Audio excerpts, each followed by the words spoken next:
అలానే విశ్వేశ్వరరావు రాష్ట్రంలో ఏదైతే ఉండకూడదు అని చెప్పి అనుకుంటున్నారో తెలంగాణ ముఖ్యమంత్రి రేవంత్ రెడ్డి గారు అదే ఇంకా కొనసాగుతూ ఉంది. దానికి ఉదాహరణ పాత బస్తీలో విగత జీవులుగా ఆటోలో ఉన్నటువంటి ఒక సంఘటన బయటపడింది. ఏంటంటే అది డ్రగ్స్ ఎక్కువగా తీసుకోవడం కారణంగా మరణించారు. ఒకళ్ళ వయసు 24, ఇంకొకళ్ళ వయసు 25. యువత నిర్వీర్యం కాకూడదు, యువత డ్రగ్స్కి బానిసలు కాకూడదు అని చెప్పి తెలంగాణ ముఖ్యమంత్రి రేవంత్ రెడ్డి గారు కోరుకుంటున్నారు, బలంగా కోరుకుంటున్నారు. అందుకే ప్రత్యేకమైన అధికారాలు ఇచ్చి ప్రత్యేకమైన విభాగాన్ని ఏర్పాటు చేసి పోలీసు విభాగాన్ని డ్రగ్స్ కదలికల్ని కనిపెట్టాలి, డ్రగ్స్ కదలికలు లేనటువంటి రాష్ట్రంగా మార్చాలి తెలంగాణని ఆయన తొలి రోజుల్లోనే ముఖ్యమంత్రి అయినప్పుడు చెప్పారు. ఎందుకు అంత సీరియస్గా చెప్పారనంటే రేవంత్ రెడ్డి గారు చూశారు తెలంగాణ పరిస్థితి. భారతదేశంలో డ్రగ్స్కి సంబంధించినటువంటి కేసులు ఎక్కడ నమోదైనా సరే దాని మూలాలు హైదరాబాద్లో, తెలంగాణలో ఉండేవి. సినిమా ఇండస్ట్రీకి సంబంధించినటువంటి అనేక మంది ప్రముఖుల్ని డ్రగ్స్ కేసులో విచారించినటువంటి సందర్భాన్ని మనం చూసాం. వాళ్ళ గోర్లు, వెంట్రుకలు తీసుకొని నమూనాల్ని పరీక్షించినటువంటి సందర్భాలు మనం చూసాం. ఆ తర్వాత ఆ కేసు ఏమైంది అని అంటే అటకెక్కింది. హైకోర్టు అడిగింది కేసు ఏమైంది, డ్రగ్స్ కేసు అని చెప్పి అప్పుడున్నటువంటి ప్రభుత్వాన్ని. ఫైల్స్ కాలిపోయాయని చెప్పింది. అంటే డ్రగ్స్ కేసుల్ని నిర్వీర్యం చేయడం కారణంగా డ్రగ్స్ పెడ్లర్స్ హైదరాబాద్ని బేస్ చేసుకొని ఎక్కువైపోయారు. ఆ విషయాన్ని గమనించినటువంటి రేవంత్ రెడ్డి గారు ఖచ్చితంగా డ్రగ్స్ గంజాయి రహిత రాష్ట్రంగా మార్చాలి అనేటువంటి ఒక కీలకమైనటువంటి నిర్ణయాన్ని తీసుకుని దాని మీద కాన్సన్ట్రేషన్ చేశారు తెలంగాణ ముఖ్యమంత్రి రేవంత్ రెడ్డి గారు.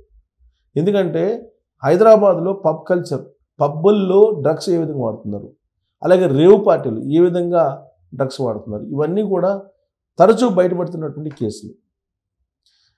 ఇంత స్ట్రిక్ట్గా పోలీసులు ఉన్నప్పటికీ కూడా పాత బస్తీలో ఆటోలో విగత జీవులుగా ఉన్నటువంటి యువకులు కనిపించడం అనేది, అంటే శవాలు లాగా కనిపించడం అనేది ఒక ఆశ్చర్యకరమైన అంశం. పోలీసులు నివ్వెరపోయేటువంటి సంఘటన.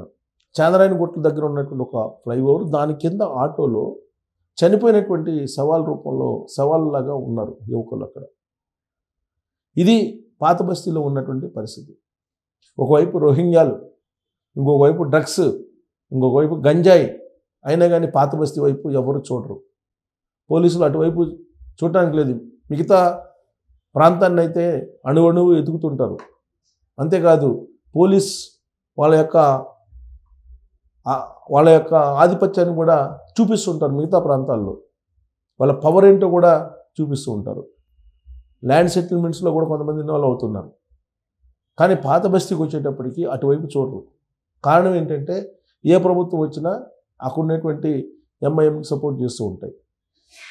ఆ ఎంఐఎంకి సంబంధించినటువంటి కార్యకర్తలు లేదంటే ఎంఐఎంకి సంబంధించినటువంటి మద్దతుదారులు ఎవరు ఏం చేసినా కానీ ధైర్యం చేసి కేసులు పెట్టేటువంటి పరిస్థితి లేదు అనేది చాలా కాలంగా వినిపిస్తూ ఉంది. ఈవెన్ తెలంగాణ ప్రభుత్వం అనేక సందర్భాల్లో చెప్పింది, పాత బస్తీల్లో ఇప్పటి వరకు బకాయిలు దాదాపు 7,000 కోట్ల రూపాయలు ఉన్నాయి, విద్యుత్ బకాయిలు కానీ లేదా వాటర్ బకాయిలు కానీ. కానీ వసూలు చేయగలిగారా అంటే చేయలే. పోనీ పవర్ కట్ చేశారా, వాటర్ కట్ చేశారంటే చేయలే. అదే మిగతా ప్రాంతాల్లో అయితే మీరు కనుక వాటర్ బిల్లు కట్టకపోయినా లేదా ఎలక్ట్రిసిటీ బిల్లు కట్టకపోయినా ఇమీడియట్గా కనెక్షన్స్ కట్ చేస్తారు. మరి పాత బస్తీలు ఎందుకు కట్ చేయరు? మరి ఏ ప్రభుత్వం వచ్చినా అటు 2014 నుంచి 2023 దాకా బీఆర్ఎస్ పార్టీ ప్రభుత్వం, కేసీఆర్ గారు సీఎంగా ఉన్నా ఆ పని చేయలేకపోయింది. రేవంత్ రెడ్డి గారు సీఎంగా అయ్యారు, రేవంత్ రెడ్డి గారు ప్రభుత్వం కూడా ఏమీ చేయలేకపోతుంది. ఆ కారణంగానే డ్రగ్స్ కేంద్రంగా పాత బస్తీలు ఉన్నాయని చెప్పడానికి తాజాగా బయటపడినటువంటి ఒక అంశంగా చెప్పుకోవచ్చు. సో రేవంత్ రెడ్డి గారు ఏదైతే కోరుకుంటున్నారో డ్రగ్స్ రహిత రాష్ట్రం కావాలని చెప్పి, అదే తరహాలో చంద్రబాబు నాయుడు గారు కూడా డ్రగ్స్ రహిత, గంజాయి రహిత రాష్ట్రంగా ఆంధ్రప్రదేశ్ కావాలని కోరుకుంటున్నారు. అందుకే అక్కడ కూడా ప్రత్యేకమైన విభాగాన్ని ఏర్పాటు చేశారు. అయినప్పటికీ అక్కడ నేరాలు తగ్గట్లేదు, అలాగే గంజాయి ప్రవాహం తగ్గట్లేదు, డ్రగ్స్ ఆనవాళ్ళు లేకుండా ఉండడం లేదు. ఈ మధ్యకాలంలో లేడీ డాన్స్ బయటపడ్డారు ఆంధ్రప్రదేశ్లో. ఆ లేడీ డాన్స్ బయటపడిన క్రమంలో ఆంధ్రప్రదేశ్ ముఖ్యమంత్రి చంద్రబాబు నాయుడు గారు ఏమన్నారు, గంజాయి తాగడం అలవాటు పడిపోయారు, డాన్స్గా మారుతున్నారు అని. తొలి రోజుల్లోనేమో గంజాయి అమ్మకందారులుగా ఉండేవాళ్ళు. ఆ తర్వాత గంజాయి వాడకం మొదలుపెట్టారు. సో గంజాయి వాడటం మొదలుపెట్టిన తర్వాత నేర ప్రవృత్తి అనేది బయటకు వస్తూ ఉంది. ఆ క్రమంలోనే ఇప్పుడు కామాక్షి డాన్ కానీ, అరుణ డాన్ కానీ, ఇంకా ఇద్దరు ముగ్గురు డాన్స్ నెల్లూరులోనే ఉన్నారు. నెల్లూరులో డాన్గా వ్యవహరిస్తూ హత్యలకు కూడా పాల్పడుతున్నటువంటి లేడీ డాన్స్ తయారవుతున్నారంటే ఆంధ్రప్రదేశ్లో. ఏ స్థాయిలో డ్రగ్స్ అలాగే గంజాయి అక్కడ రాజ్యం వెళ్తుందో అర్థం చేసుకోవచ్చు. ఇదంతా కూడా గతం తాలూకు వాసనలు. ఇప్పుడు ఈ కూటమి ప్రభుత్వం వచ్చిన తర్వాత అటు గంజాయిని ఇటు డ్రగ్స్ని అరికట్టడంలో పగడ్బందీగా పోలీసు యంత్రాంగాన్ని నియమించింది, అరికడుతూ ఉంది. అయినప్పటికీ కూడా గత వాసనల నుంచి ఇంకా పూర్తి స్థాయిలో బయటపడినటువంటి కారణంగానే డాన్స్ వ్యవహారం వస్తుంది. సో ఇప్పుడు సేమ్ రెండు రాష్ట్రాల్లో అలాంటి సిచ్యువేషన్లో ఉంది. రెండు రాష్ట్రాల్లో అటు రేవంత్ రెడ్డి గారు కానీ ఇటు చంద్రబాబు నాయుడు గారు కానీ అభివృద్ధి దిశగా పరుగులు పెట్టిస్తున్నారు రాష్ట్రాన్ని. ఆంధ్రప్రదేశ్ని 3 జోన్లుగా చంద్రబాబు నాయుడు గారు విభజిస్తే రేవంత్ రెడ్డి గారు 3 జోన్లుగా తెలంగాణని విభజించారు. ఆయా ప్రాంతాలను అభివృద్ధి చేయడానికి ప్రణాళికలు రచిస్తున్నారు. 2047 దిశగా రాష్ట్రాలను తీసుకెళ్ళడానికి ప్రయత్నం చేస్తున్నారు, ప్రణాళికలు రచిస్తున్నారు. ఇలాంటి క్రమంలో ఈ డ్రగ్స్ సంబంధించినటువంటి మత్తు పదార్థాలు అలాగే గంజాయి ఇవన్నీ కూడా ఆ రాష్ట్రాలకి మంచిది కాదు. ఇప్పుడు తాజాగా బయటపడినటువంటి పాత బస్తీల కేసుని కనుక చూస్తే, దానికి సంబంధించిన రిపోర్ట్ని కనుక చూస్తే, అసలు విగత జీవులుగా పడి ఉన్నటువంటి ఆ ఆనవాళ్ళు చూస్తే ఇక్కడ చూడండి, ఆటోలో గంజాయి ఎక్కువైపోయి పడిపోయారు.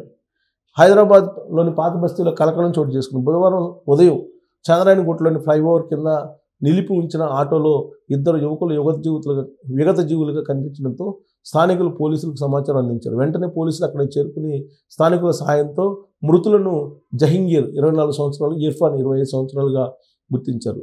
డ్రగ్ ఓవర్డోస్ కారణంగానే యువకులు చనిపోయి ఉంటారని పోలీసులు భావిస్తున్నారు. ఘటనా స్థలంలో 3 చిరంజీవులను క్రూస్ టీం గుర్తించింది. సో అక్కడ ఘటనా స్థలంలో 3 చిరంజీవులను గుర్తించిందంటే 3 వ్యక్తులు ఉన్నారు. దీంతో 3 యువకులు డ్రగ్స్ తీసుకున్నట్లు తెలుస్తుంది. చనిపోయినటువంటి యువకులతో కలిసి డ్రగ్స్ తీసుకున్న 3వ వ్యక్తి ఎవరనేది పోలీసులు ఇప్పుడు అన్వేషిస్తూ ఉన్నారు. చుట్టుపక్కల ప్రాంతాల్లోని సీసీ కెమెరాల ఫుటేజ్ని పరిశీలిస్తున్నారు. యువకుల మృతదేహాలను పోస్టుమార్టం కోసం ఉస్మానియా ఆసుపత్రికి తరలించారు. ఇది ఆల్రెడీ హైదరాబాద్ DNA పేరుతోటి ఆల్రెడీ ఎక్స్లో ఈ న్యూస్ కూడా పెట్టడం జరిగింది. సో కాబట్టి 3వ వ్యక్తి కోసం మొత్తం 3 తీసుకున్నారు. ఘటనా స్థలంలో ఏదైనా సంఘటన జరిగినప్పుడు ఆ ఘటనా స్థలంలో ఏదో ఒక క్లూ అయితే ఉంటుంది. ఆ క్లూని పట్టుకుంటారు పోలీసులు. దాన్ని పట్టుకొని ఇన్వెస్టిగేషన్ స్టార్ట్ చేస్తారు. ఇప్పుడు 3 చిరంజీవులు ఉన్నాయి, అక్కడ 3 ఇంజెక్షన్స్ ఉన్నాయి. సో 3 అంటే 3 ఖచ్చితంగా 3 ఉండి ఉండాలి. 2 చనిపోయారు. మరి 3వ అతను ఎక్కడ పోయాడు? అతని కోసం అన్వేషిస్తున్నారు. ఆ 3వ అతను కనుక పట్టుబడితే అప్పుడు దీని వ్యవహారానికి సంబంధించిన పూర్తి వివరాలు బయటకు వచ్చేటువంటి అవకాశం ఉంది. సో ఈ సంఘటన చూసిన తర్వాత మీకేమనిపిస్తుంది అనేది ట్రోల్ చేయొచ్చు. Thank you.